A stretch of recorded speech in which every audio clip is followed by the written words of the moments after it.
USCFootball.com, I'm Keely Eure here with Dan Weber for instant analysis of USC's 43-21 season opening victory over the UNLV Rebels. First off, Dan, let's get your general reaction and takeaways from this game. What did you think? I thought I was trapped in a time where just start the game, and I thought, oh man, it's Central Michigan again. Is this and by halftime you're thinking, where is this thing going? And then you have a scoreless third quarter, and it's like, where is this going?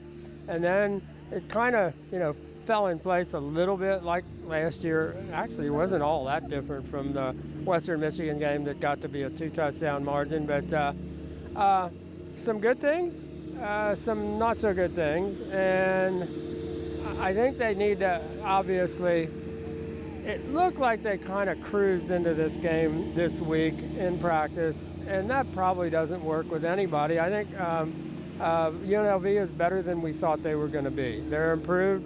They're a little more athletic. They could run with USC. I mean, I think one of the big disappointments was that USC was having trouble creating separation and having wide receivers run away from people, and for the first three quarters, having running backs with running lanes where they could run away from people. So, they end up with over 500 yards of offense, though, and Aka Cedric Ware and Vavai Malapai each have a really nice touchdown run, and you're really you're happy to see that.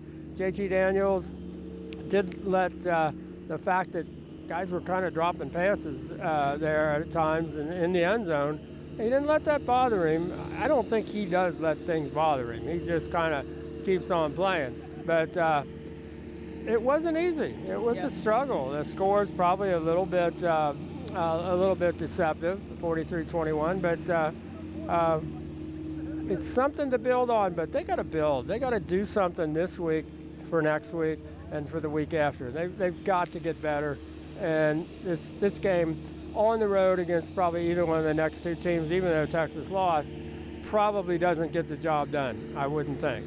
Yeah, as you mentioned, it was a return of the things we saw plague USC last season, but now it's 2018 and we're seeing the same things, having trouble finishing offensive drives, poor special teams play, and then the defense giving up big plays. And Clay Helton said in his post-game presser that that's something that they need to fix. Is that concerning that that wasn't fixed coming into this season? Yes. Yeah. I mean, you wanted them. I mean, they, like on defense, they said we want to really work on a couple of things, stopping the explosive plays. There were more explosive plays than they should have allowed, and then tackling. And it wasn't terrible, but there were plays where they just basically arm tackle and miss people, or they'd hit them, but they wouldn't wrap up. And these Amari Rogers and Lexington Thomas are two really good athletes. Those are the kind of athletes you're going to see the next couple of weeks, and hopefully, you keep using that word, hopefully this week is a real learning lesson. And again, the thing they really wanted to do this year was when they get inside the 40, score the football. And what did they do? Five field goals. That's not exactly scoring the football. That's, we didn't score the football, so, hey, Chase, can you kick it in? And he did. I mean, he ties a record, which is great. Just for a little point of reference, in his senior year at Mater Dei, I did ask Chase McGrath who gets the Mater Dei Alumni Player of the Game Award, and he said he'd be glad to split it three ways with JT and Amon-Ra and himself.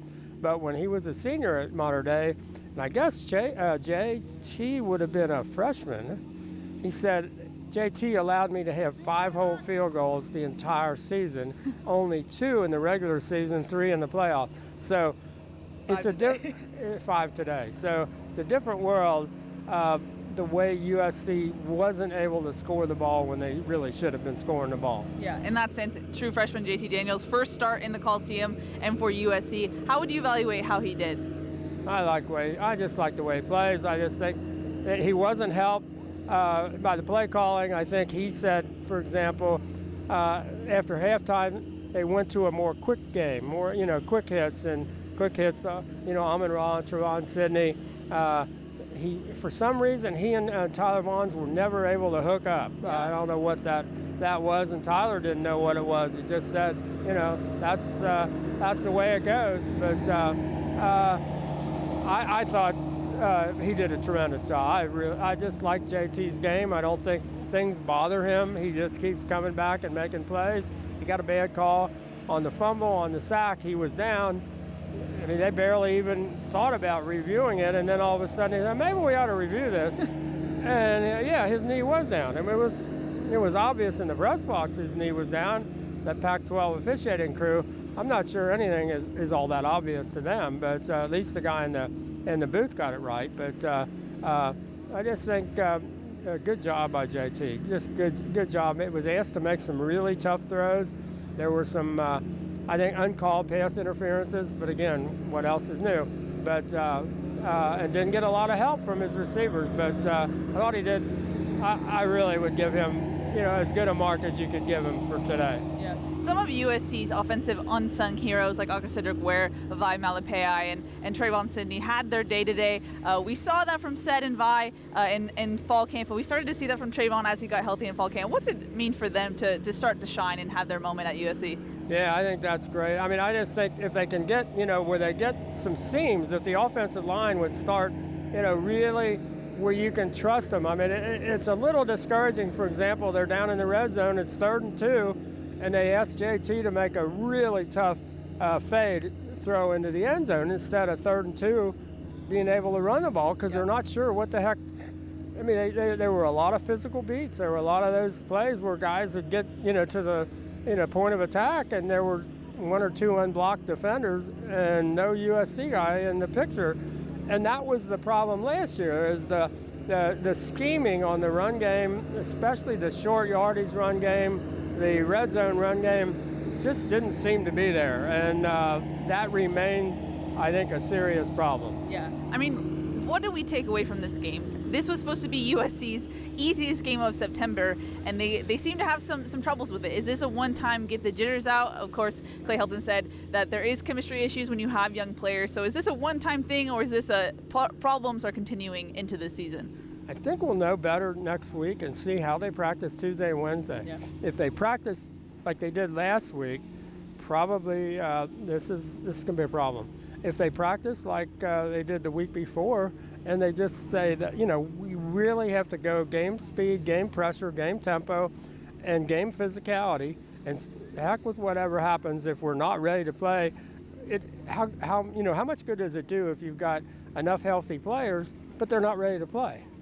So I think you got to get them ready to play and not worry about, all the bumps and bruises and things like that. And so I think they've got a real challenge this week, hopefully knowing that you're going to Stanford and you're going to play a Stanford team that's going to be at home and going to be certainly looking for you after you've beaten them twice last year and beat them up a little bit.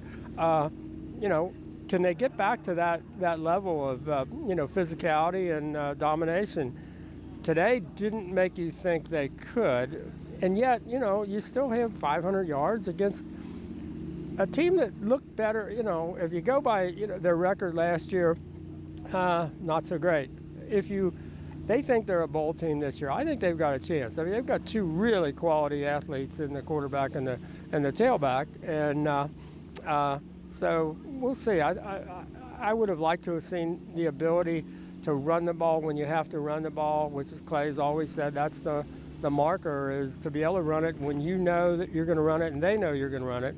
And I didn't think they could do that today. That didn't happen. Yeah. Clay didn't give us an official injury report, but my unofficial injury report is Brandon Peely got his wrist and hand taped heavily, so watch out for that. Tolo Bindon did not play today with a pec strain. Not sure if that's going to be something that plagues him all season long. And then Porter Gusset was able to play basically the whole game after having surgery on his meniscus. So that's at least positive news for the Trojans. Yeah, he looked good. I mean, you watch him afterwards, it just doesn't look, like there's anything wrong. It is interesting, despite what we were told, Brett Nealon was told Tuesday, you're 99% sure going to start. So, I mean, we were kind of strung out all week. I said, well, when did you know? Because he said I was really excited when I knew about it, and I said, well, when did you find out? And he said, well, Tuesday they said you're 99% sure you're going to start, and so they kind of strung us out on that one. Yeah, they did. Any final thoughts before we wrap it up here in the Coliseum? Well, I mean, I think there's a high ceiling for this team. Just JT's that good. Amon-Ra's that good. They don't look like freshmen. You would think Tyler and Michael Pittman aren't going to drop that many passes again. You would think they'll, figure it out with this, with the offensive line. I mean, they, as Clay said, they protected the quarterback pretty well. Maybe as much as you want to be able to run the ball, you come out and throw it more against some of these teams, and at least get your pass protection down to that point, because it doesn't look like they're able to really get enough push and really drive people at the line of scrimmage. That just didn't happen. If that doesn't happen against UNLV, probably not going to happen against Texas and Stanford. So at that point, do you turn JT into a guy that throws it 45 times a game? I don't know. I mean, and hope the receivers start catching it more. I don't know. Do you think USC is willing to abandon their run-first philosophy in that sense? That's a really good question. I mean, they kind of abandon it. If you're 3rd and 2 and you're down in the red zone and you throw a really difficult fade in the end zone, you've abandoned your run first, because I was thinking when they're in the huddle, and I'm thinking, what play would I call? It's 3rd and 2. I'm USC. What do I call? Yeah. And they didn't know what to call. And that's probably not a good thing. Yeah. You need to be able to come up to the line of scrimmage 3rd and 2 and know if you're a run-first team, you can run the ball. Yeah. They do not. And that was the problem even last year with Ronald Jones. They didn't have that play that they, or that basic offensive confidence that you could line up and run that play, and we don't see that now. Mm-hmm. All right, that's going to wrap it up here in the Coliseum. For Dan Weber, I'm Keely Eure. For more, check out uscfootball.com.